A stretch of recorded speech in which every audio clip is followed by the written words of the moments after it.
दोस्तों, बहुत बहुत स्वागत करता हूं आप सभी का। भारतीय इतिहास का ऐसा पहला केस जिसके आरोपी बिना ट्रायल के जेल में बंद हैं। दोस्तों, मैं बात कर रहा हूं दिल्ली दंगों के आरोपी उमर खालिद, शर्जिल इमाम, मीरन हैदर, गुलफिशा फातिमा, शिफाउर रहमान और मोहम्मद सलीम की। दिल्ली में दंगा हुआ था 2020 में और उसी मामले में ये पांचों लोग आरोपी हैं। इसमें आपको सिर्फ एक ही धर्म के आरोपी नजर आ रहे हैं। पिछले 5 सालों से ये लोग बिना ट्रायल के जेल में बंद हैं। लेकिन 2025 में बहुत कुछ बदलाव ये हुआ कि इस पूरे केस में अब सुप्रीम कोर्ट सुनवाई कर रहा है। उमर खालिद समेत इन पांचों आरोपियों की जमानत पर सुप्रीम कोर्ट में सुनवाई चल रही है। सुप्रीम कोर्ट में सुनवाई करने के दौरान इन आरोपियों के वकीलों ने गजब का तर्क दिया है। इन आरोपियों के वकील हैं कपिल सिब्बल, अक्षय मनु सिंघवी और सलमान खुर्शीद। आज सलमान खुर्शीद साहब ने सुप्रीम कोर्ट में वियतनाम युद्ध का भी जिक्र किया। वो जिक्र क्या है मैं आपको दिखाऊंगा। साथ ही साथ आज कपिल सिब्बल साहब ने अपने तर्कों से, दलीलों से दिल्ली पुलिस की बोलती बंद कर दी। दिल्ली पुलिस बार बार जमानत का विरोध कर रही है दोस्तों, क्योंकि दिल्ली पुलिस ने इन लोगों को गिरफ्तार किया था। जाहिर तौर पर दिल्ली पुलिस पर भी कहा जा रहा है कि दबाव है। और आप जानते हैं कि इस समय दिल्ली में डबल इंजन की सरकार है और जो लोग आज सत्ता में हैं उन्हीं की नीतियों का विरोध लगातार उमर खालिद जैसे लोग कर रहे थे। हालांकि उमर खालिद पर यूपीए के तहत भी केस दर्ज किया गया है। आज इस पूरे मामले पर कपिल सिब्बल ने विस्तार से दलीलें दी है सुप्रीम कोर्ट में। तो दोस्तों, आज की हमारी वीडियो बहुत ज्यादा इंपॉर्टेंट है। इस वीडियो का एक एक लफ्ज आपके लिए बहुत मायने रखता है, तो इसको आराम से, इत्मीनान से पूरा देखिए। आपको बता दें, उमर खालिद समेत तमाम आरोपियों की जमानत याचिका पर सुप्रीम कोर्ट में सुनवाई चल रही है।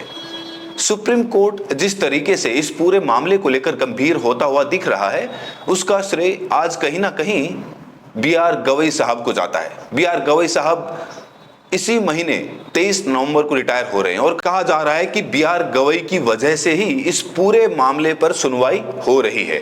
बी.आर. गवई साहब को इसका श्रेय दिया जा रहा है। तो दोस्तों, सबसे पहले मैं आपको कुछ दलीलें दिखाना चाहता हूं कि कपिल सिब्बल, सलमान खुर्शीद ने इस पूरे मामले को लेकर दलीलें क्या दी हैं। उमर खालिद की ओर से पेश सीनियर एडवोकेट कपिल सिब्बल ने तर्क दिया है कि प्रोसिक्यूशन लगातार ट्रायल में देरी कर रहा है और अब इसका इल्जाम आरोपी पर डालने की कोशिश की जा रही है। सिब्बल ने कहा कि वे कहते हैं कि मैं समय ले रहा हूं और केस में देरी कर रहा हूं, जबकि सच्चाई कुछ और है। सिब्बल ने कहा कि दंगों से जुड़ी 751 एफआईआर में सिर्फ एक में खालिद का नाम था। जब दंगे हुए तो वो दिल्ली में नहीं थे। उन्होंने ये भी कहा कि उसके पास कोई भी गुनाह साबित करने वाला सामान बरामद नहीं हुआ है। यहां कपिल सिब्बल लगातार बचाव कर रहे हैं उमर खालिद का, और जो सबूत पेश किए जा रहे हैं दिल्ली पुलिस के द्वारा सुप्रीम कोर्ट में उसे खारिज कर रहे हैं। दिल्ली पुलिस का तर्क है कि जब दंगा हुआ था तो उमर खालिद दिल्ली में थे, लेकिन यहां पर कपिल सिब्बल कह रहे हैं कि ये झूठी कहानी है। कोई भी ऐसे एविडेंस, ऐसे सबूत नहीं है कि इससे कहा जाए कि उमर खालिद उस समय दिल्ली में थे।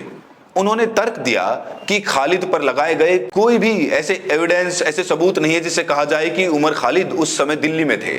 उन्होंने तर्क दिया कि खालिद पर लगाए गए कोई भी काम यूएपीए के तहत आतंकवादी गतिविधि परिभाषा में नहीं आते, और इसके लिए उन्होंने 6 आरोपी आसिफ इकबाल तन्हा, देवंगाना कलिता और नताशा नरवाल को मिली जमानत के आदेशों का हवाला दिया।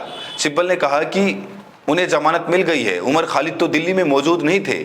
सबूत और गवाह भी हैं। शर्जिल इमाम के वकील सीनियर एडवोकेट सिद्धार्थ दबे ने तर्क दिया कि प्रोसिक्यूशन को जांच पूरी करने में 3 साल से ज्यादा लग गए।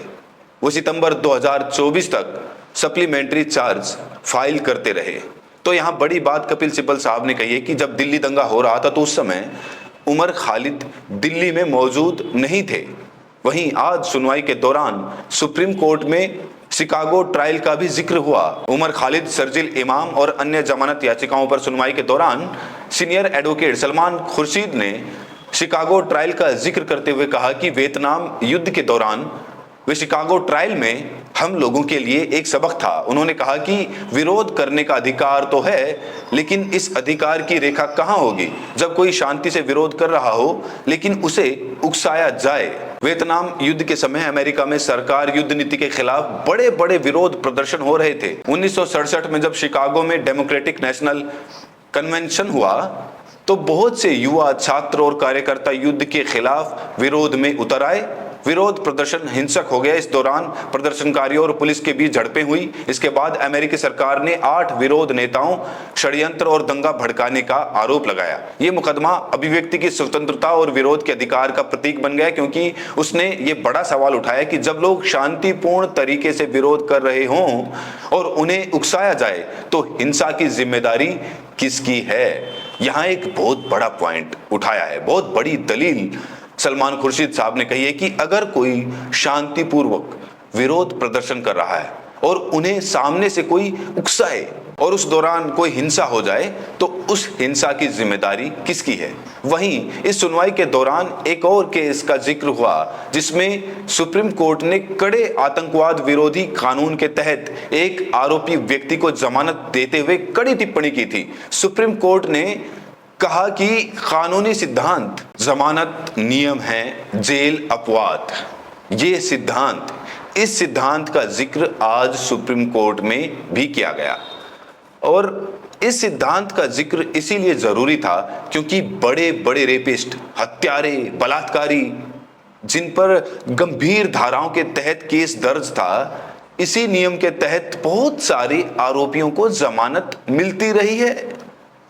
तो इस सिद्धांत के हिसाब से इन आरोपियों को, चाहे वो उमर खालिद हो, शर्जिल इमाम हो, मीरन हैदर, गुलफिशा फातिमा, शिफाउर रहमान या फिर मोहम्मद सलीम, इनको जमानत क्यों नहीं मिल सकती। और देखिए, इस सिद्धांत का समर्थन सीजेआई बीआर गवई साहब भी कर चुके हैं। दोस्तों, ये तो आप सभी को पता है ना कि आसाराम, राम रहीम जैसे रेपिस्टों को जमानत बार बार मिल रही है, बार बार आ रहे हैं, जा रहे हैं, उनको बेल मिल जाती है, जमानत मिल जाती है और फरलों पर बाहर आते हैं। राम रहीम तो अंदर बाहर कब आता है किसी को पता ही नहीं चलता।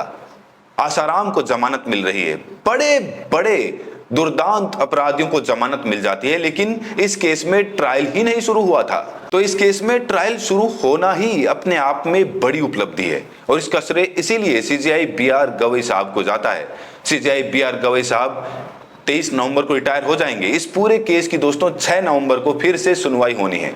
कोर्ट ने दलीलें सुनने के बाद फिर से तारीख दे दी है। तारीख पे तारीख, तारीख पे तारीख, कब होगा इंसाफ, ये वाली स्थिति पैदा हो रही है। सोचिए दोस्तों, इतने दिग्गज वकील दलील दे रहे हैं, जेल सिद्धांत का हवाला दिया जा रहा है, वियतनाम युद्ध का जिक्र हो रहा है, मानवाधिकार ग्राउंड पर भी जमानत की मांग की गई, लेकिन अभी तक इस पूरे मामले में फैसला नहीं आया। सुनवाई लगातार हो रही है, फैसला कब आएगा, उमर खालिद को बेल मिलेगी या जेल में ही रहेंगे, दोस्तों इसका फैसला तो सुप्रीम कोर्ट को ही करना है। और कहा जा रहा है बहुत जल्द इस तरीके से दलीलें हुई हैं, जिस तरीके से साक्ष्य प्रस्तुत किए गए, कहा जा रहा है कि बहुत जल्द उमर खालिद समेत तमाम जो दिल्ली दंगों के आरोपी हैं वो जेल से बाहर आएंगे, उनको जमानत जरूर मिलेगी। बहरहाल दोस्तों, इस वीडियो में इतना ही। आपको कितनी उम्मीदें हैं, क्या लगता है उमर खालिद जैसे लोग जेल से बाहर आ पाएंगे? और साथ में ये भी बताएं कि आप ये वीडियो देश के किस कोने से देख रहे हैं। प्रतिक्रिया जरूर दें। बहुत बहुत शुक्रिया।